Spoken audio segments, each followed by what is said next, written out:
तो देखो हम इसके पहले एक रिकवरी क्लास ले चुके हैं चैप्टर 9 के लिए, जिसमें हमने लिगेंडों का वर्गीकरण पढ़ा था और उपसंयोजक यौगिकों के बारे में, द्विक लवण उपसंयोजक यौगिक, इनका प्रदर्शन, इन सब के बारे में हमने पढ़ लिया था। और आज उसी के जस्ट आगे हम पढ़ने वाले हैं कौन सा टॉपिक, समन्वय बहुफलक।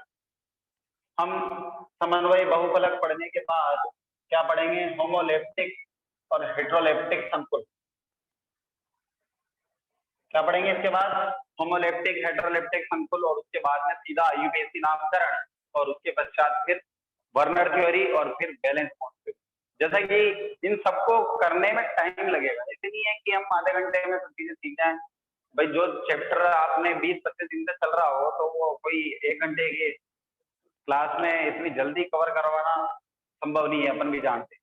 ठीक, तो हम आराम से चलेंगे, 1 क्लास लगे, 2 क्लास लगे, 3 क्लास लगे, रिकवरी लगने तो कोई दिक्कत नहीं, पर धीरे धीरे आरंभ करें। ठीक, उसके बाद में नेक्स्ट टॉपिक है अपने किलेटीकरण के बाद में समन्वय बहुफलक। तो जो समन्वय बहुफलक है इसका संबंध किससे है, केंद्रीय धातु परमाणु से जुड़ने वाले लिगेंड। तो केंद्रीय धातु परमाणु से जो सीधे लिगेंड जुड़े हुए रहते हैं उनकी द्विक स्थान व्यवस्था या त्रिविमीय व्यवस्था को ही समन्वय बहुफलक कहा जाता है। कहने का मतलब ये केंद्रीय धातु परमाणु से इससे जो लिगेंड जुड़ रहा है वो किस प्रकार से, लिगेंड ऐसे भी जुड़ सकते हैं। अगर ऐसे जुड़ते हैं तो वो केवल और केवल समन्वय संख्या 2 में जुड़ते हैं, क्योंकि हम जानते हैं समन्वय संख्या 2 कब आती है, जब दो उपसंयोजक बंध बनते हैं तो समन्वय संख्या 2 आती है। और इस प्रकार की जो संरचना बनती है उसे रेखीय संरचना कहा जाता है।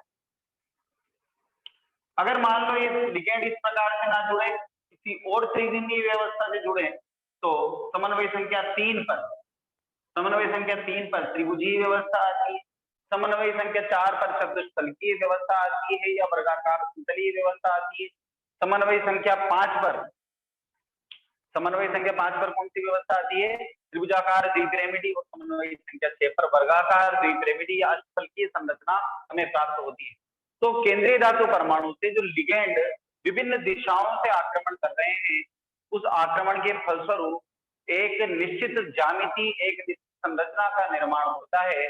उसी संरचना को समन्वय बहुफलक कहा जाता है।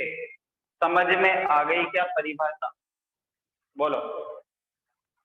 समन्वय बहुफलक की परिभाषा आप सभी को समझ में आ गई क्या?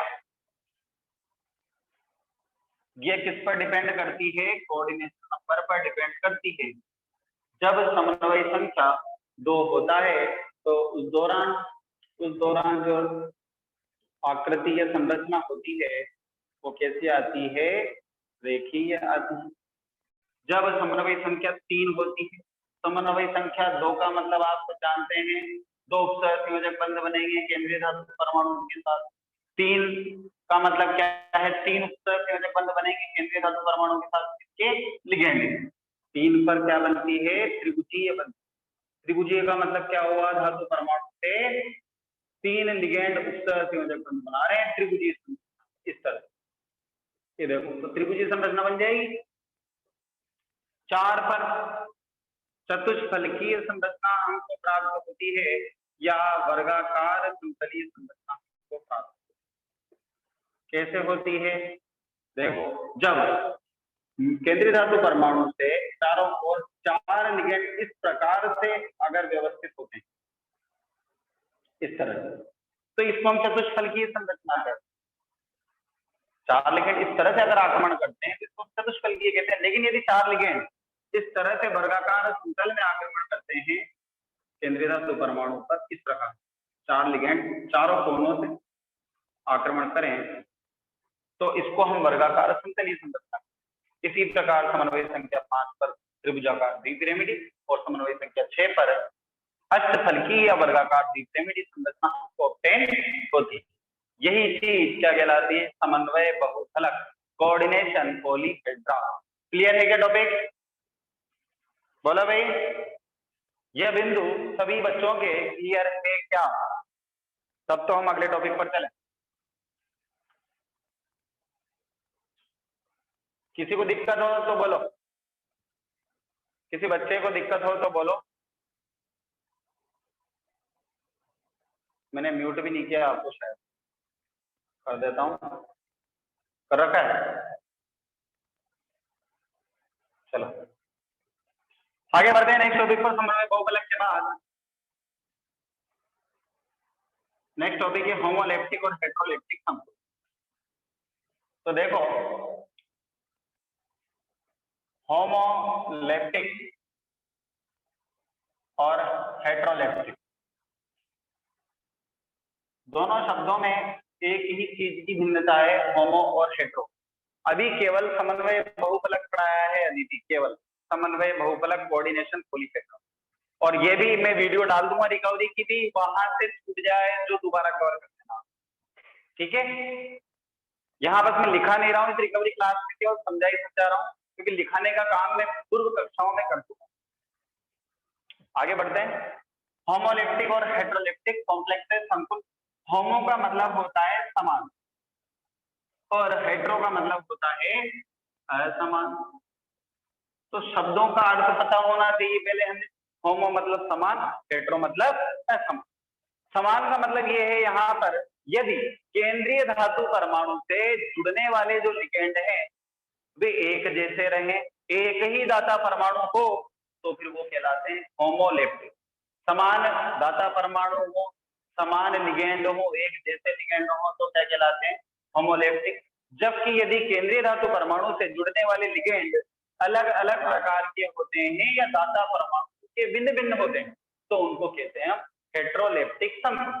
जैसे उदाहरण से समझेंगे, मैंने उदाहरण लिया आयरन H2O का होल 6+2। इस कॉम्प्लेक्स में हमें देखने को मिल रहा है कि केंद्रीय धातु परमाणु आयरन से जो दाता परमाणु जुड़ रहा है वो कौन जुड़ेगा? ऑक्सीजन जुड़ेगा। 6 के 6 एक्वा लिगेंड का ऑक्सीजन दाता परमाणु आयरन के साथ बंध बनाएगा। इसका मतलब क्या हो गया? एक जैसे जुड़ रहे हैं, इसलिए क्या कहलाएगा? ये समतुल्य यौगिक होमोलेप्टिक समतुल्य कहलाएगा। और भी देख लेते हैं उदाहरण, जैसे मैंने लिया कोबाल्ट E10 का होल साइज +2। ये हमने द्वितंतुक लिगेंड ले लिया भाई, लेकिन इस द्वितंतुक लिगेंड में भी दाता परमाणु नाइट्रोजन होता है। एथिलीन डाइमीन की संरचना इस प्रकार होती है, CH2 CH2 NH2 NH2। तो यहाँ पर दाता परमाणु कौन होते हैं? नाइट्रोजन। यहाँ एक एथिलीन डाइमीन में भी दोनों नाइट्रोजन, दूसरे में भी दोनों नाइट्रोजन, तीसरे में भी दोनों नाइट्रोजन। इसका मतलब क्या हुआ? जो केंद्रीय धातु परमाणु के साथ जो बंध बनाने वाला दाता परमाणु है लिगेंड का, वो क्या है? एक समान ही है। इसका मतलब यह भी किसकी श्रेणी में आएगा? होमोलेप्टिक संकुल की श्रेणी में आएगा। अब हेट्रोलेप्टिक का देख लेते हैं। जैसे मैंने ले लिया आयरन, मैंने लिया H2O का होल साइज और NH3 का होल साइज ब्रैकेट +2। देखो, देखने से हमें पता चल रहा है कि यहाँ दो अलग अलग प्रकार के लिगेंड हैं। तो वैसे ही पता चल गया देखने पे कि असमान लिगेंड जुड़ रहे हैं तो असमान दाता परमाणु होंगे, और असमान दाता परमाणु होंगे तो यह क्या कहलाएंगे? हेट्रोलेप्टिक संकुल यौगिक। समझ में आ गया क्या टॉपिक? बोलो, क्या यह बिंदु सभी बच्चों को क्लियर है क्या? होमोलेप्टिक तथा हेट्रोलेप्टिक संकुल क्लियर सबको? और भी ले सकते हैं उदाहरण। ले लिया मैंने कोबाल्ट, एथिलीन डाइमीन, और एक ले लिया ऑक्जेलेटो, एक ले लिया हमने H2O का होल साइज, ये लो भाई +2। यह भी बताओ ये कॉम्प्लेक्स कैसा होगा? होमो या हेट्रो? बोलो, यह संकुल यौगिक होमोलेप्टिक होगा या हेट्रोलेप्टिक होगा?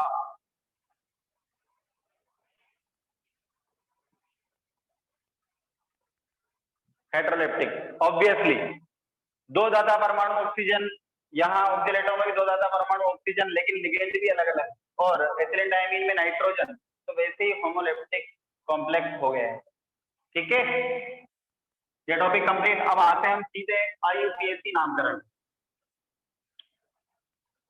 अब हम बात करेंगे IUPAC नामकरण की। कोऑर्डिनेशन कंपाउंड्स का बहुत इजी है, बिल्कुल भी टफ नहीं है। IUPAC नामकरण। उपसर्जक यौगिक तो हम सब जानते ही हैं, किस प्रकार से प्रदर्शित कर सकते हैं, उसी के नामकरण के ऊपर चलेंगे हम। तो देखो, एक तो इस प्रकार की स्पीशीज होती है MLN, या हो सकती है MLN X-, या हो सकती है Z+ MLN-। और यहाँ इस पर प्लस, ये उदासीन।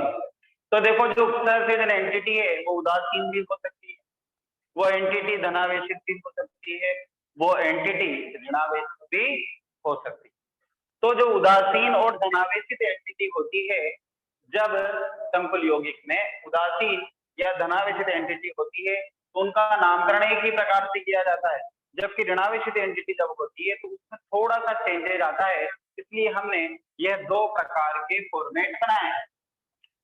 उपसर्जक यौगिकों का नामकरण करते समय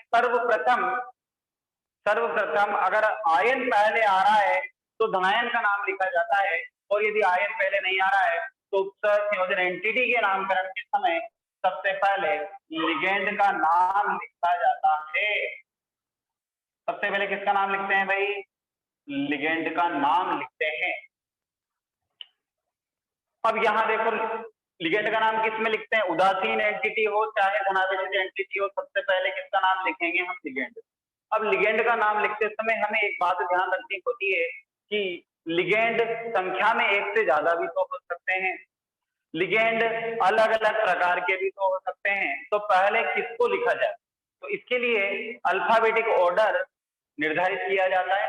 जो अंग्रेजी वर्णमाला के क्रम में पहले लिगेंड आता है उसका नाम पहले लिखा जाता है। तो क्या क्या याद रखना होता है? एक तो अंग्रेजी वर्णमाला क्रम याद रखना होता है, अंग्रेजी वर्णमाला के क्रम में लिखना होता है। दूसरी बात, यदि संख्या में एक से अधिक लिगेंड हो एक जैसे, तो उनके नामकरण के लिए 2 लिगेंडों के लिए डाई, 3 के लिए ट्राई, 4 के लिए टेट्रा, 5 के लिए पेंटा, 6 के लिए हेक्सा। इन अनुलग्नों का प्रयोग, इन पूर्व लग्नों का प्रयोग किया जाता है। पूर्व लग्न का मतलब पहले लगने का, अनुलग्न का मतलब बाद में लगने का। ये तो पहले लगते हैं इसलिए सब क्या है? पूर्व लग्न। एक के लिए कुछ नहीं लगाते हैं, एक से ज्यादा होते हैं तो डाई, ट्राई, टेट्रा, पेंटा, हेक्सा का प्रयोग करते हैं। किसमें? लिगेंडों के नाम। तीसरी बात, यदि लिगेंड के नाम में पहले से ही डाई, ट्राई, टेट्रा इस प्रकार के पूर्वलग्न लगे हुए हों, जैसे एथिलीन डायमीन में डाई पहले से लगा हुआ होता है, तो इस प्रकार के लिगेंडों के लिए हम एक से ज्यादा संख्या उपस्थित होने पर बिस, ट्रिस, टेट्रा किस का प्रयोग करते हैं? कहने का मतलब, यदि एक से ज्यादा लिगेंड 2 हो तो बिस, 3 हो तो ट्रिस, 4 हो तो टेट्रा। ये केवल किनके लिए प्रयोग किया जाएगा? जिन लिगेंडों के नाम में पहले से डाई, ट्राई, टेट्रा आ रहे होंगे उनके लिए ही बिस, ट्रिस, टेट्रा किसका प्रयोग करेंगे। क्लियर है यहां तक बातें? बोलो भाई, ये बातें सभी को क्लियर है? लिगेंड के नाम में अंग्रेजी वर्णमाला क्रम आना चाहिए, डाई, ट्राई, टेट्रा एक से ज्यादा होने पर आना चाहिए, और डाई, ट्राई, टेट्रा लिगेंड के नाम में पहले से है तो बिस, ट्रिस, टेट्रा किस आना चाहिए। लिगेंड का नाम लिख दिया हमने, उसके पश्चात किसको लिखेंगे हम? केंद्रीय धातु परमाणु का नाम लिखेंगे, यानी प्लस केंद्रीय धातु परमाणु।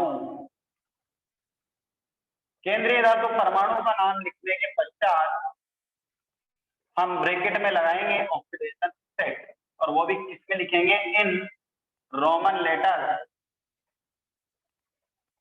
किसमें लिखना है भाई? ऑक्सीकरण अंक रोमन अंकों में लिखना है, इसमें ब्रैकेट के अंक केंद्रीय धातु परमाणु के साथ। तो देखो, इस प्रकार की अगर उदासीन एंटिटी होगी तो उनका तो नाम यही पूरा हो जाएगा, क्योंकि इसमें तो केवल लिगेंड और मेटल ही होता है। लेकिन यदि ऐसी स्पीशीज हो तो इसका नाम लिख दिया अपन ने लिगेंड और मेटल के बाद, क्या आएगा? आयन, यानी बाद में क्या लगाएंगे हम? आयन को लिखेंगे एज इट। इस प्रकार से धनावेशित एंटिटी और उदासीन एंटिटी का नामकरण आसानी से हो जाता है इस फॉर्मेट के द्वारा। लेकिन यदि हमको ऋणावेशित एंटिटी का नामकरण करना हो तो इनके नामकरण के लिए पहले धनायन आता है, पहले हमेशा धनायन आता है, तो पहले धनायन का नाम लिखा जाता है। तो बस यही चीज याद रखनी होती है, यहाँ पर जो पहले आएगा उसको पहले लिखेंगे, एंटिटी पहले आएगी तो एंटिटी का नाम पहले लिखेंगे। हाँ समझाऊंगा, अभी समझाऊंगा, एक फॉर्मेट और बता दूं, फिर उसके बाद में ऑक्सीडेशन स्टेट पर ही आएंगे। तो पहले एंटिटी आती है तो एंटिटी का नाम लिखते हैं, धनायन आता है तो धनायन का नाम लिखते हैं, तो धनायन का नाम प्लस उसके बाद में फिर अब एंटिटी का नाम चालू हो गया, इसके पहले वापस एक फॉर्मेट चालू हो जाएगा, यानी लिगेंड का नाम, लिगेंड का नाम, लिगेंड का नाम में ये तीनों बिंदु साथ साथ चलेंगे, अंग्रेजी वर्णमाला क्रम, डाई डाई टेट्रा और बिस टेट्रा के। उसके पश्चात केंद्रीय धातु परमाणु का नाम, और केंद्रीय धातु परमाणु के नाम के साथ 8 अनुलग्न लगाया जाता है। ये इंपॉर्टेंट बात है किसके लिए, ऋणावेशित एंटिटी के लिए। यदि उपसंयोजन एंटिटी ऋणावेशित होती है तो हमें ये याद रखना होता है कि केंद्रीय धातु परमाणु के नाम के साथ 8 अनुलग्न लगाना पड़ता है। ये जो भूल जाएगा उसका आंसर गलत हो जाएगा। ऋणावेशित एंटिटी में 8 अनुलग्न लगता है, जबकि धनावेशित एंटिटी में कोई अनुलग्न नहीं लगता है। और बाद में फिर ब्रैकेट में oxidation state in Roman letter खत्म। क्या ये दोनों फॉर्मेट समझ में आ गए क्या? बोलो सभी को ये दोनों फॉर्मेट क्लियर है क्या?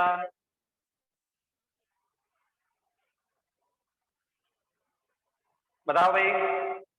ठीक, अब उदाहरण करते हैं विद ऑक्सीडेशन स्टेट। देखो पहला उदाहरण लिया मैंने, आयरन पेंटाकार्बोनेट यानी ApCO का होल्साइड।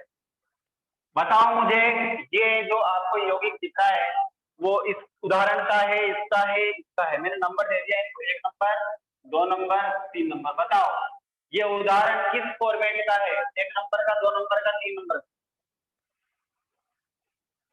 ये उदाहरण उदासीन वाला है। चलो बहुत बढ़िया हरीश, ये फॉर्मेट उदासीन वाला है।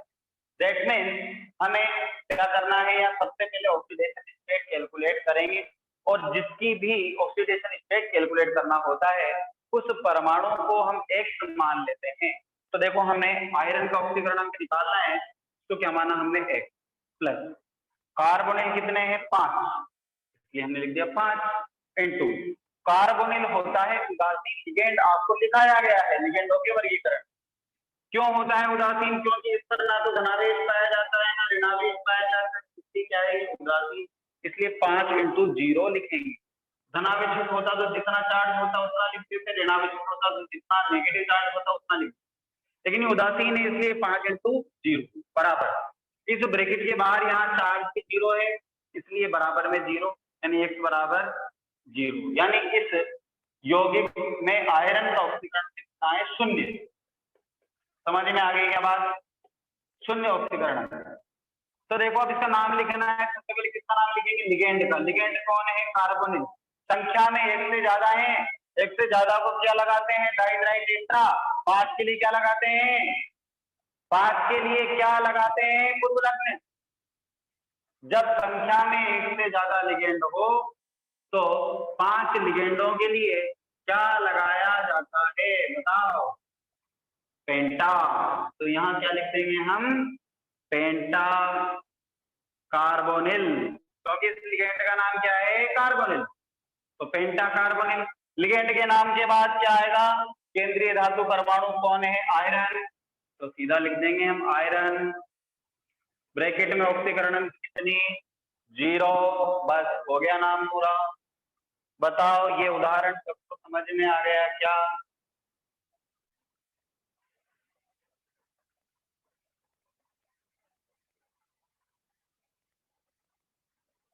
बहुत बढ़िया। दूसरा उदाहरण देखो, हमने ले लिया कोबाल्ट Na3 का होल ट्वाइस, H2O का होल ट्वाइस, ऊपर लगा दिया हमने +2। बताओ मुझे ये उदाहरण इन तीनों में से किसके जैसा नजर आ रहा है, पहला, दूसरा या तीसरा, किस फॉर्मेट जैसा है? पहले तो फॉर्मेट पे जानना आना चाहिए, बोलो। दूसरे फॉर्मेट जैसा है कहने का मतलब धनावेशित एंटिटी दिखाई दे रही है, ठीक, यानी यही फॉर्मेट वर्क करेगा। सबसे पहले किसका नाम लिख देंगे, लिगेंड का। लिगेंड दो प्रकार के हैं हमारे पास, एक लिगेंड है एमीन, दूसरा लिगेंड है एक्वा। अब देखो मैंने आपको बताया था यदि संख्या में एक से एक जैसे, मतलब संख्या में नहीं, अगर एक से अधिक प्रकार के लिगेंड जुड़े हुए होते हैं तो हम अंग्रेजी वर्णमाला के क्रम का प्रयोग करते हैं, और अंग्रेजी वर्णमाला के क्रम में ए समान है भाई।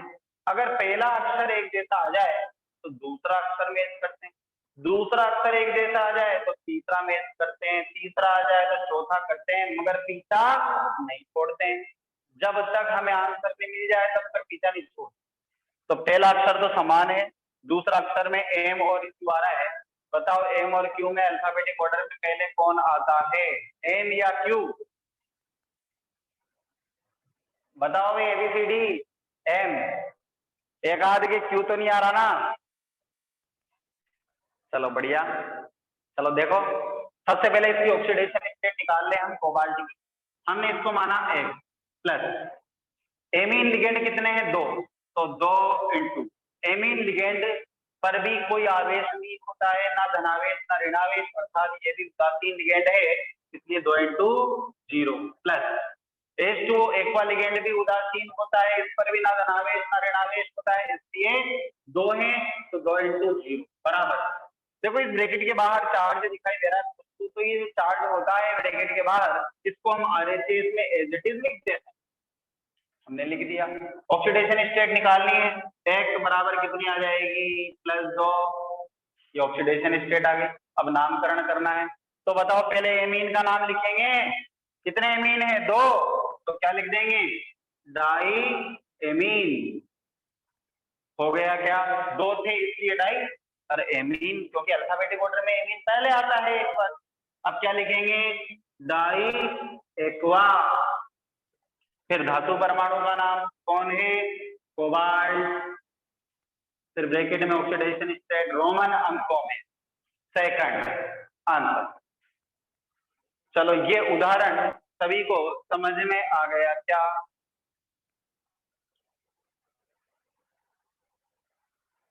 किसी को दिक्कत हो तो बोलो भाई, किसी के मन में कोई प्रश्न आ रहा हो तो पूछ सकता है।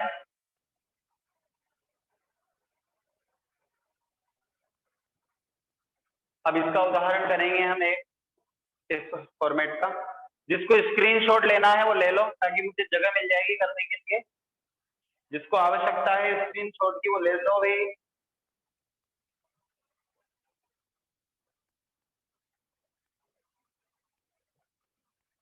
ओके, पढ़ते हैं आगे। तीसरा तरीका देखते हैं भाई।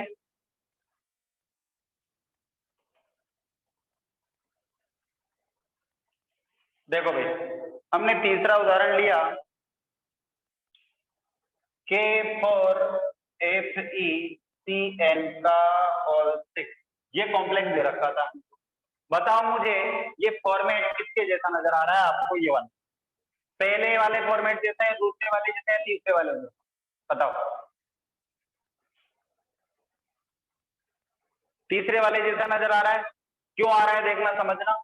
ये जो है नंबर है 4, ये यहां जाएगा, कैसे जाएगा देखना समझना। जब आपने सूत्र लिखा एक Ag2O, जब आप 10वीं 11वीं कक्षा में थे तो Ag2O का निर्माण कैसे करते थे आप, यहाँ ये 2 नंबर कहाँ से आया होगा, यहाँ, और यहाँ से 1 यहाँ गया होगा, तो यहाँ से 1 यहाँ गया होगा, 2 यहाँ से यहाँ गया होगा, तो यानी क्या बना होगा, Ag+1 और O-2 बना होगा क्या। उसी तरह से ये 4 यहाँ जाएगा तो यहाँ का 1 यहाँ आएगा, अर्थात इसका मतलब ये है कि यहाँ पर हमें जो फॉर्मेट मिलेगा वो मिलेगा K+1 FeCN का होल 6 -4, ये मिलेगा हमको फॉर्मेट। अब हम क्या निकालेंगे, ऑक्सीडेशन स्टेट। किसकी निकालेंगे, इस आयरन की। तो आयरन की ऑक्सीडेशन स्टेट निकालनी है तो इसको हम X मान लेंगे, X+, साइनो लिगेंड कितने हैं 6, तो 6 इंटू साइनो पर चार्ज होता है -1, तो क्या लिखेंगे 6 इंटू -1 बराबर कॉम्प्लेक्स पर चार्ज कितना है -4। ठीक, सॉल्व करेंगे x माइनस 6 बराबर -4, x बराबर +2, ऑक्सीडेशन स्टेट मिल गई हमको इस आयरन की। अब लिखेंगे हम नाम। नाम लिखने के लिए आपको पता है ये सब फॉर्मेट है। अगर धनायन पहले आ रहा है तो पहले धनायन का नाम लिखेंगे, फिर बाद में बात करेंगे हम एंटिटी। तो धनायन कौन है भाई? पोटेशियम।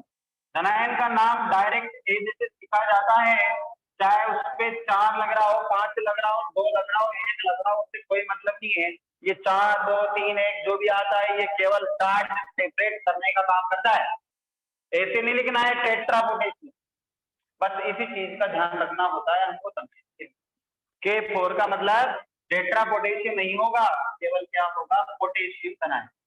ठीक, पोटेशियम के बाद अब आ जाओ अपनी एंटिटी पर। एंटिटी में पहले लिगेंड का नाम, फिर धातु परमाणु का नाम, फिर 8 अनुलग्न और फिर ब्रैकेट में ऑक्सीडेशन। सिंपल। तो देखो यहाँ पर लिगेंड कौन है? साइनो। कितने? 6 को क्या बोलते हैं हम? हेक्सा। हेक्सा साइनो, ये लिगेंड कंप्लीट। अब आओ धातु परमाणु पर। धातु परमाणु का लैटिन नाम क्या है? फेरम। और 8 अनुलग्न लगाना है, ये क्या हो जाएगा? फेरेट, ब्रैकेट में सेकंड। चलो समझ में आ गया क्या ये नाम? बताओ।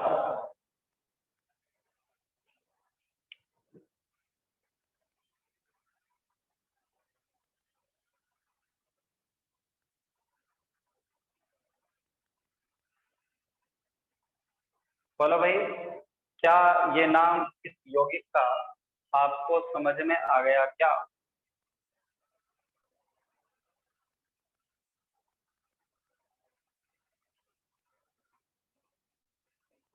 सभी को?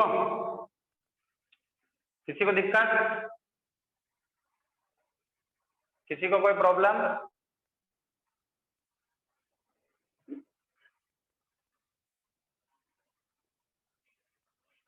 चलो एक और एग्जांपल लेते हैं, चौथा। हमने एग्जांपल ले लिया कोबाल्ट NH3 का होल ट्वाइस, Cl का होल ट्वाइस, और ले लिया हमने H2O, OH ले लेते हैं, चलो OH का होल ट्वाइस। ठीक, और चलो OH नहीं लेंगे भाई, हम लेंगे यहाँ पर H2O ही लेंगे, और ले लिया हमने NO3, बस होल ट्वाइस ले लिया। चलो ये ले लिया। चलो देखो भाई, यहाँ पर आपको देखने पर पता चल रहा है कि ये जो स्पीशीज दिख रही है आपको किस फॉर्मेट जैसी है? 1 नंबर, 2 नंबर या 3 नंबर? पहले तो बताओ फॉर्मेट कौन सा है, पहला, दूसरा या तीसरा? दूसरा वाला। यानी एंटिटी कैसी है? एंटिटी कैसी है? धनावेशित। उत्सर्जन एंटिटी कैसी है? धनावेशित। तो देखो सबसे पहले चार्ज सेपरेट करना। यहाँ NO3 है, ये ऋणावेशित आयन है, ये एंटिटी कैसी होगी? धनावेशित। लेकिन धनावेशित कितनी होगी ये किस पर निर्भर करेगा? ये इस आयन पर निर्भर करेगा। देखो NO3 होता है नाइट्रेट आयन, NO3-1, इसका चार्ज -1 होता है। इसे कितने नाइट्रेट हैं? 2, तो 2 के -2 हो गए क्या? यानी यहाँ पर +2 जाएगा क्या? ये बात भी हमको सॉल्व करनी आनी चाहिए। अगर धनायन पहले आता है तो क्रिस क्रॉस कराते हैं, और ऋणायन बाद में आता है तो फिर उसके चार्ज के अनुसार धनायन का आवेश लिखते हैं। जैसे यहाँ पर अगर अभी केवल NO3 होता तो यहाँ हम +1 लिखते, क्योंकि NO3 पर चार्ज -1, तो एंटिटी पर चार्ज प्लस। अगर यहाँ पर अभी SO4 होता तो SO4 का चार्ज कितना होता? -2, तो यहाँ हम कितना लिखते? +2। अगर यहाँ होता SO4 का होल ट्वाइस, तो हम जानते हैं एक SO4 का -2, 2 SO4 का -4, तो हम यहाँ क्या लिखते? +4। क्या ये बातें समझ में आ गई क्या सबको? चार्ज सेपरेशन की बातें सभी बच्चों को क्लियर है क्या? ठीक, कुलदीप बहुत बढ़िया।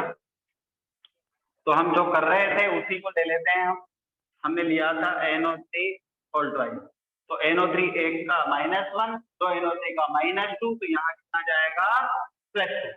सबसे पहले निकालेंगे हम ऑक्सीडेशन स्टेट, कोबाल्ट को X मान लेंगे, X+, NH3 उदासीन लिगेंड तो गो इनटू 0, क्लोराइड -1 चार्ज रखता है तो गो इनटू -1, प्लस H2 उदासीन लिगेंड तो गो इनटू 0, बराबर कॉम्प्लेक्स पर चार्ज कितना +2, सॉल्व करेंगे x - 2 बराबर +2, x बराबर प्लस का 4। दैट मीन्स यहाँ पर इस धातु परमाणु का ऑक्सीकरण कितना आ रहा है +4। अब नाम लिखना है, एंटिटी पहले आ रही है तो पहले एंटिटी का नाम लिखेंगे। यहाँ 3 प्रकार के लिगेंड हैं, एक तो एमीन, एक क्लोरिडो, एक एक्वा। अल्फाबेटिक ऑर्डर में एमीन सबसे पहले आता है, इसलिए क्या लिख देंगे डाई एमीन, फिर क्या लिख देंगे डाई एक्वा, फिर क्या लिख देंगे डाई क्लोरिडो। ये तीनों लिगेंडों के नाम लिखी है अपन ने अंग्रेजी वर्णमाला की तरफ के आधार। अब धातु परमाणु का नाम कौन है कोबाल्ट। एंटिटी धनावेशित है इसलिए 8 अनुलग्न नहीं लगेगा, ध्यान रखना है। एंटिटी ऋणावेशित होती है तभी 8 अनुलग्न लगता है। तो कोबाल्ट ब्रैकेट में ऑक्सीडेशन स्टेट कितनी आई थी 4, तो रोमन अंकों में 4 ऐसे लिखा जाता है। और इसके बाद आयन, मैंने आपको फॉर्मेट में बताया था, बाद में आयन आ रहा है तो आयन लिख देंगे, यानी इसके बाद क्या लिख देंगे हम नाइट्रेट आयन। चलो ये नाम समझ में आया क्या? चौथे नंबर वाला उदाहरण बताओ।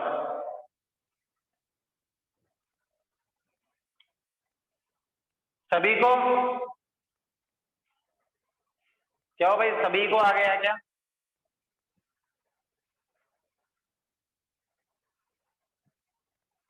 बहुत बढ़िया बात है, आ गया तो। अब एक उदाहरण हम उभयदंतुक लिगेंडों वाला कर लेते हैं। उभयदंतुक लिगेंडों वाला देख लेते हैं उदाहरण। देखो, जैसा कि आपको उभयदंतुक लिगेंड जब मैंने पढ़ाया था तब मैंने आपको बताया था उनके लिए उदाहरण भी लेकर के बात करेंगे। तो कप्पा लगाते हैं, क्या लगाते हैं कप्पा का के। देखना जैसे आपके पास जैसे कोई कॉम्प्लेक्स दिया गया है कोबाल्ट HCN,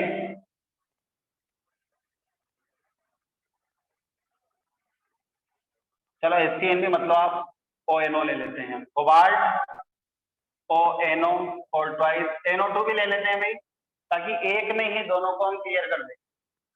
NO2 का होल ट्वाइस 4 और एक ले लेते हैं H2 का होल ट्वाइस। ये हो गया भाई माइनस, चलो यहाँ 1 1 कर लेते हैं, यहाँ 4 कर लेते हैं, ठीक, -2 + 2, ओके, कोबाल्ट +3, ये लो ये कॉम्प्लेक्स ले लिया हमने। इस कॉम्प्लेक्स में हमको दिखाई दे रहा है ये लिगेंड है उभयदंतुक NO2 और ONO। हम सब जानते हैं इन दोनों लिगेंडों, इसको हम बोलते हैं नाइट्रो लिगेंड और इसको बोलते हैं हम नाइट्राइटो लिगेंड।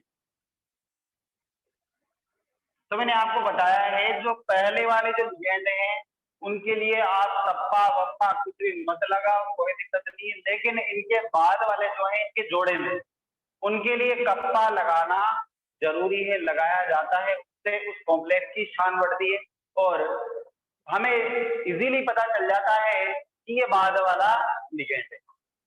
कैसे लगाते हैं देखो, आपको जब उभयदंतुक लिगेंड पढ़ाया था तब बताया था, जैसे एक था CN- और एक NC-, ठीक, यहाँ पर बंधन करता है कार्बन से, यहाँ बंधन करता है नाइट्रोजन से, इसका नाम है साइनो और इसका नाम है आइसोसाइनो। इसका नाम लिखेंगे हम डायरेक्टली साइनो लिख ही देते हैं, कोई दिक्कत नहीं है, याद करो भी साइनो लिखते आ रहे हैं, कोई दिक्कत नहीं है। लेकिन इसका नाम लिखना हो बाद वाले, तो इसके लिए हम लगा देंगे कप्पा एन आइसोसाइनो।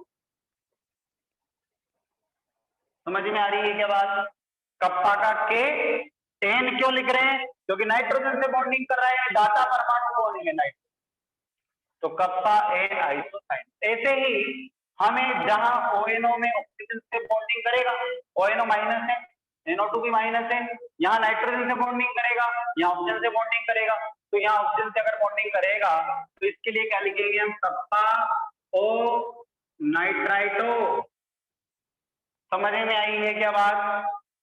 उभयतंतुक लिगेंड जो बाद वाला आता है, बाद वाला ग्रुप में, उसके लिए हम कप्पा और डोनर एटम और उसका नाम लिख देते हैं। जैसे तीसरा भी लिख ही लेता हूं, दो तो देख लीजिए। तीसरा था HCN माइनस और NCS माइनस। यहाँ सल्फर से बॉन्डिंग होती है, यहाँ नाइट्रोजन से बॉन्डिंग। इसका नाम है थायोसाइनेटो और इसका नाम क्या है? Iso thiocyanato. तो देखो, इसके नामकरण के लिए हमें क्या लगाना है? कप्पा। इसके लिए कुछ नहीं लगाओ, चलेगा, कोई दिक्कत नहीं, लेकिन इसके लिए क्या लगाएंगे? Kappa N आइसोथायोसाइनेटो।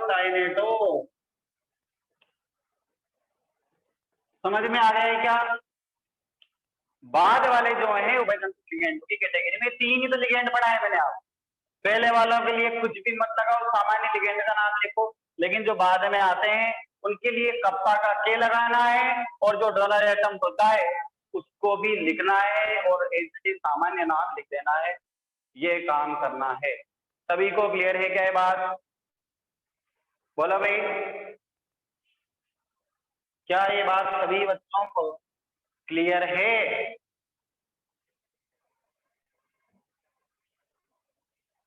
ठीक, अब देखते हैं, अब आते हैं हम इसके ऊपर, इस उदाहरण के ऊपर। इस उदाहरण का सबसे पहले हम क्या निकालेंगे? ऑक्सीडेशन स्टेट निकालेंगे। कोबाल्ट को हमने मान लिया X प्लस, और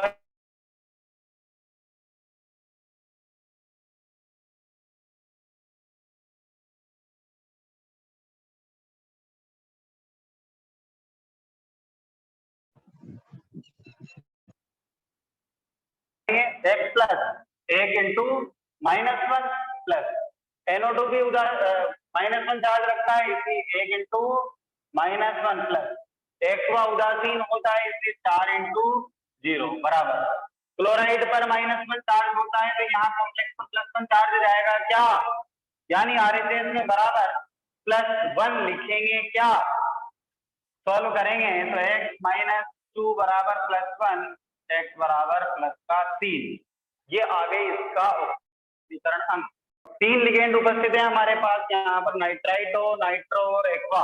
तो देखना, अल्फाबेटिक ऑर्डर में एक्वा पहले आता है, इसलिए पहले एक्वा को लिख देंगे। लेकिन नाइट्राइट और नाइट्रो में हमको चेक करना पड़ेगा स्पेलिंग। नाइट्राइटो और नाइट्रो, देखो पहला अक्षर एक जैसा, दूसरा भी एक जैसा, तीसरा भी एक जैसा, चौथा भी एक जैसा, लेकिन पांचवा अक्षर जो है वो है आई और यहाँ है। अल्फाबेटिक ऑर्डर में आई पहले आता है, इसका मतलब पहले हम नाइट्राइटो लिगेंड को लिखेंगे, उसके बाद नाइट्रो लिगेंड को लिखेंगे। समझ में आ रही है क्या बात ये वाली? तो सबसे पहले एक्वा को लिख देंगे। कितना एक्वा? Tetra aqua. उसके पश्चात नाइट्राइटो आएगा, और नाइट्राइटो के लिए आपको बता रखा है मैंने, ऑक्सीजन डोनर होता है, इसलिए कप्पा ओ नाइट्राइटो लिखना है, यानी कप्पा ओ नाइट्राइटो। फिर नाइट्रो। ये लिगेंड कंप्लीट हो गए तीनों प्रकार। अब आएगा कोबाल्ट, धातु पर एंटिटी धनावेशित है, ये कोबाल्ट का कोबाल्ट ही रहेगा। ऑक्सीडेशन स्टेट थर्ड और पीछे क्लोराइड आयन। देखो ये समझ में आ गया क्या सब? ये उदाहरण सभी बच्चों को समझ में आ गया क्या?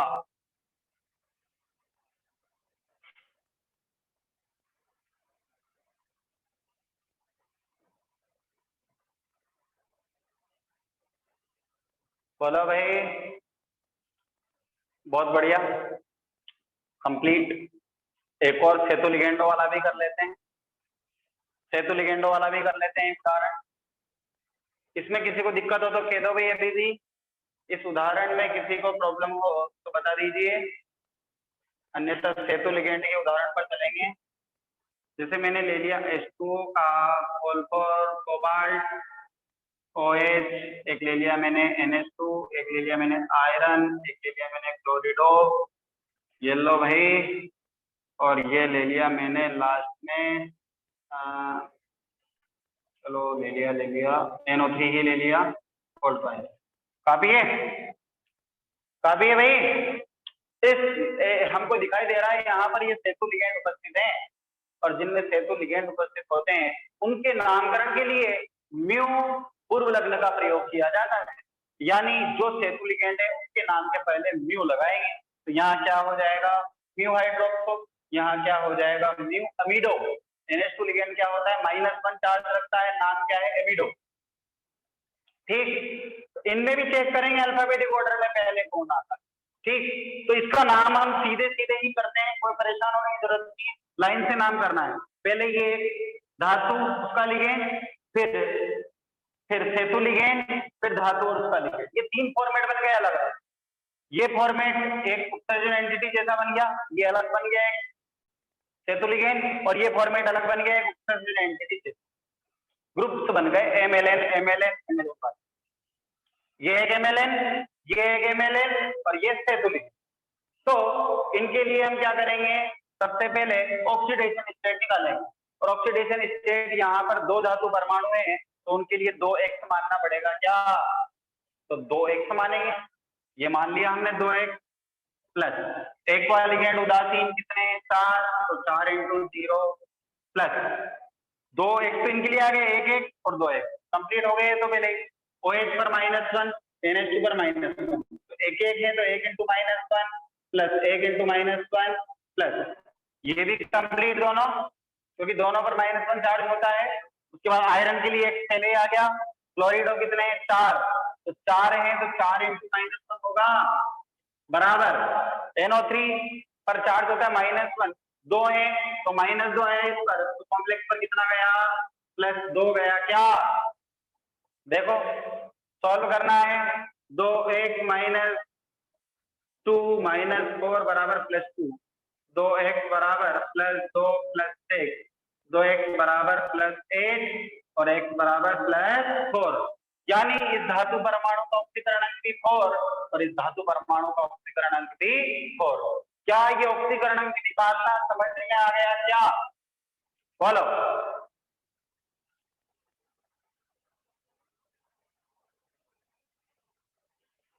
ऑक्सीकरण अंक सभी को क्लियर है क्या इस यौगिक का,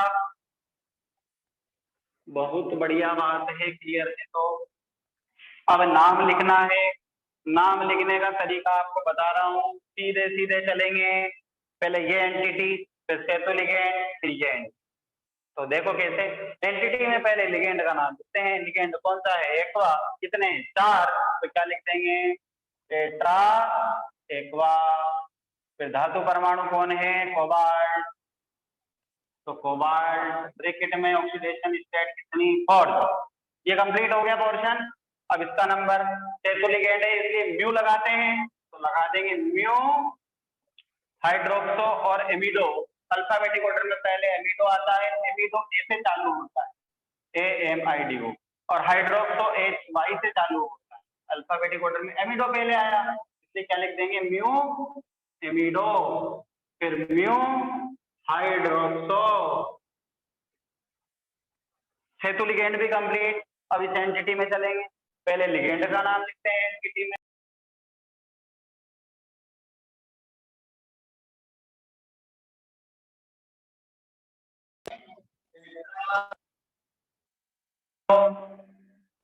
धातु परमाणु कौन है आयरन, लिख देंगे आयरन ब्रैकेट में फॉर द ऑक्सीडेशन स्टेट, ये पूरा कंप्लीट हो गया ब्रैकेट। अब बारी आ रही है नाइट्रेट, यानी पीछे क्या लिख देंगे हम नाइट्रेट आयन। यहाँ पर ये ध्यान रखना है, फॉल ट्वाइस लग रहा है, इसका मतलब ये नहीं है कि यहाँ डाई नाइट्रेट आयन लिख दें, ये केवल चार्ज सेपरेट करने के लिए लिखा गया नंबर होता है। तो ये है इसका नाम। बताओ ये नाम समझ में आ गया क्या? बोलो।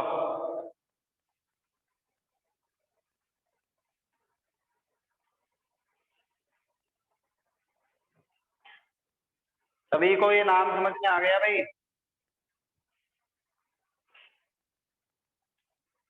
क्लियर है?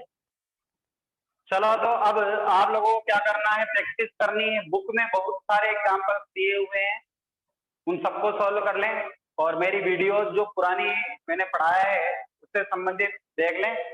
वीबीटी स्टार्ट नहीं कर पाएंगे अभी, क्योंकि अभी तो वर्नर सिद्धांत बाकी है भाई। पहले वर्नर चलेगा फिर वीबीटी पे आएंगे। वीबीटी करेंगे, मैं नहीं बोल रहा हूँ मैं रिकवर नहीं करवाऊंगा, करवाऊंगा। वर्नर को भी करवाऊंगा, वीबीटी को भी करवाऊंगा, परेशान मत हो आप। कल या परसों में इसी टाइम पर हम क्लास रख लेंगे अलग से, वहां हम कवर कर लेंगे। तो अभी वर्नर और पढ़ लेते हैं अपन। और उदाहरण बताने हैं क्या नामकरण के? बोलो पहले नामकरण के और उदाहरण बताऊं क्या? मैंने सभी ले लिए। हाँ एक उदाहरण और देख लो, एक उदाहरण और देख लो भाई, मुझे ध्यान आया। नया फॉर्मेट है इसलिए देखेंगे उसको भी। देखना इस प्रकार के कॉम्प्लेक्स क्लेटरिंग समझाएंगे, रुको।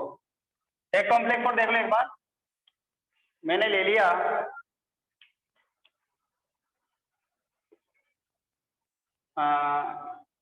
एक तो ले लिया आयरन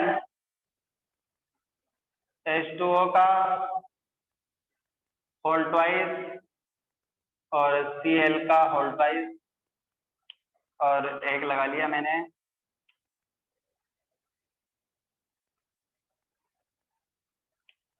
कोबाल्ट OH का होल ट्वाइस और H का होल। ये ले लिया भाई। देखो आप इस प्रकार के कॉम्प्लेक्स जिसमें कोई भी आयन उपस्थित ना हो, आयन अगर हो तो उपसर्ग संयोजन एंटिटी के रूप में हो। उपसर्ग संयोजक यौगिकों के प्रदर्शन में ये चौथा प्रकार का फॉर्मेट भी मैंने आपको बना करके बताया था। तो वही चौथे प्रकार का फॉर्मेट है। अब यहाँ पर चार्ज सेपरेशन करना हमें आना चाहिए। हम जानते हैं यहाँ भी 1 होगा और यहाँ भी 1 होगा। ये 1 1, ये 1 यहाँ जाएगा तो यहाँ +1 आएगा, ये 1 यहाँ जाएगा तो -1 आएगा। ये हम जानते हैं। क्यों? क्योंकि पहली स्पीशीज हमेशा धनावेशित होती है, बाद वाली स्पीशीज हमेशा ऋणावेशित होती है। अगर यहाँ 2 2 होता तो यहाँ +2 -2 जाता, लेकिन यहाँ कुछ भी नहीं है इसलिए +1 -1 जा रहा है। बात आ गई क्या समझ में? अब इस प्रकार के यौगिक यदि आ जाए नामकरण के लिए तो उनके नामकरण के लिए भी हम सम्मिलित ऑक्सीडेशन नंबर निकालते हैं। सम्मिलित का मतलब एक साथ एक्स मान।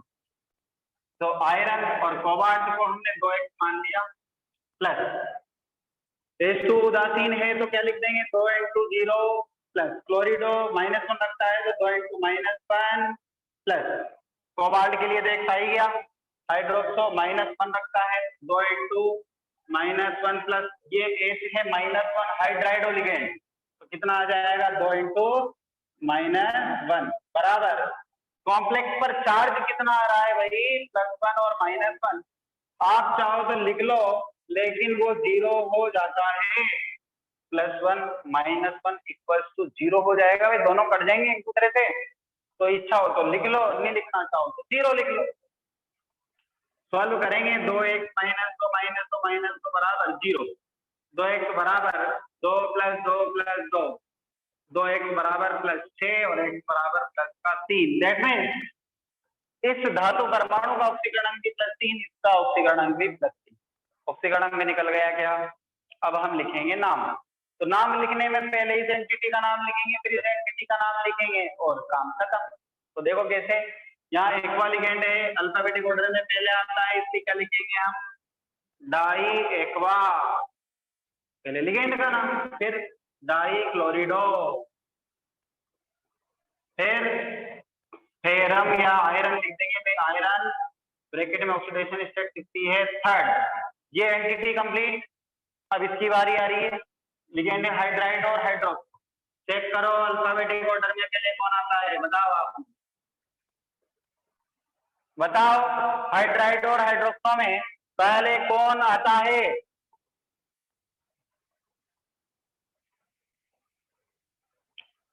अंग्रेजी वर्णमाला ABCD सबको आती है?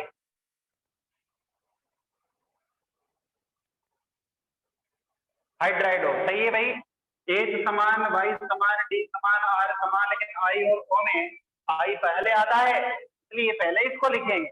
यानी क्या हो जाएगा, डाई हाइड्राइडो, फिर डाई हाइड्रोक्सो, फिर धातु परमाणु कौन है, कोबाल्ट। लेकिन हमें पता है कि एंटिटी यदि ऋणावेशित होती है तो उसके पीछे टेट अनुलग्न लगाया जाता है, यानी यहां पर कोबाल्टेट करना पड़ेगा। क्या बोलो, बस यही चीज मिस्टेक नहीं करनी है हमको, ये छोटी छोटी चीजें कि यहाँ तो आयरन लिखेंगे लेकिन यहाँ कोबाल्टेट। ये समझ में आ गया क्या उदाहरण? तो बताओ भाई, क्या ये उदाहरण सभी बच्चों को क्लियर है? बहुत बढ़िया बात है भाई। तो ये सब चीजें थी भाई। तो नामकरण में और उदाहरण बताने की आवश्यकता है क्या? कहो, नामकरण में और उदाहरण बताने हैं क्या? बोलो, या आप प्रैक्टिस करेंगे? फिर जो नहीं आए मुझे व्हाट्सअप कर देना कि सर मुझे ये नाम समझ में नहीं आ रहा। प्रैक्टिस करो, आप बुक के उठा लो, मैंने करवा रखे वीडियोस मिल जाएंगे आपको, या नोट्स मिल जाएंगे, वो उठा लो। नोट्स में मैंने जो करवाए वही उठाने हैं। जो 9 जो पिछले साल की जो 55 पेज मैंने डाल रखे हैं उसको नहीं उठाना है, उसमें तो मैंने बहुत सारे करवा रखे हैं। ठीक है, वो इतना लेंथी भी नहीं जाना है आपको, जो लिखवाया है ना वीडियोस में बाकी सारे ही करने हैं। ठीक, तो ये क्लियर है सबको नामकरण? और बुक में चलना है, बुक में जितने दे रखे एग्जाम्पल सबको सॉल्व कर सकते। नामकरण सबको क्लियर है भाई?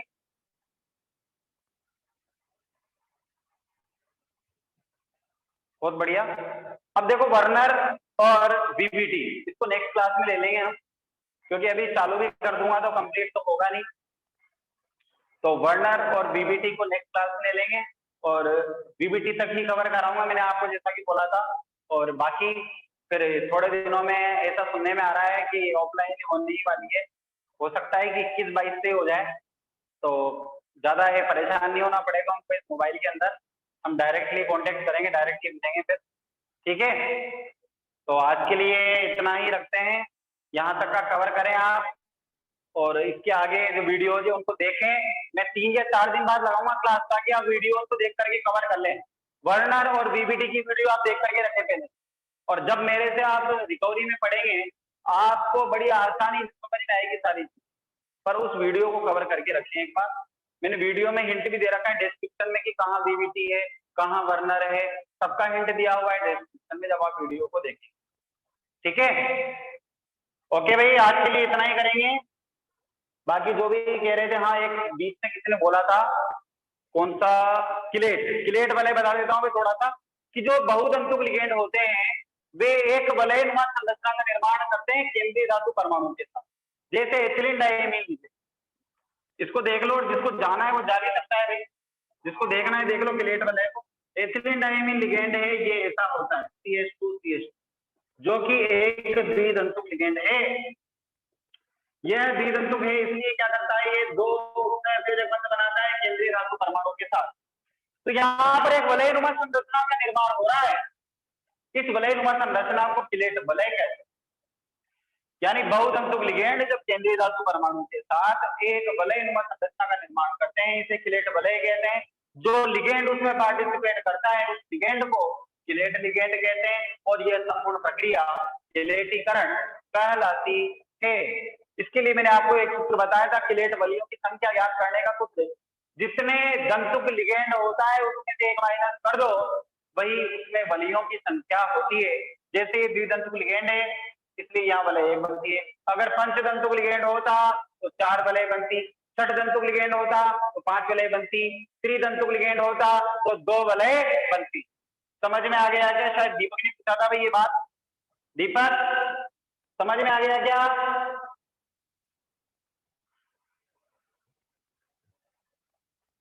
दीपक नागर, ओके।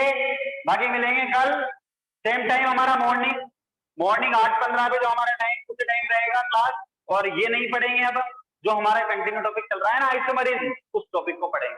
Okay bye.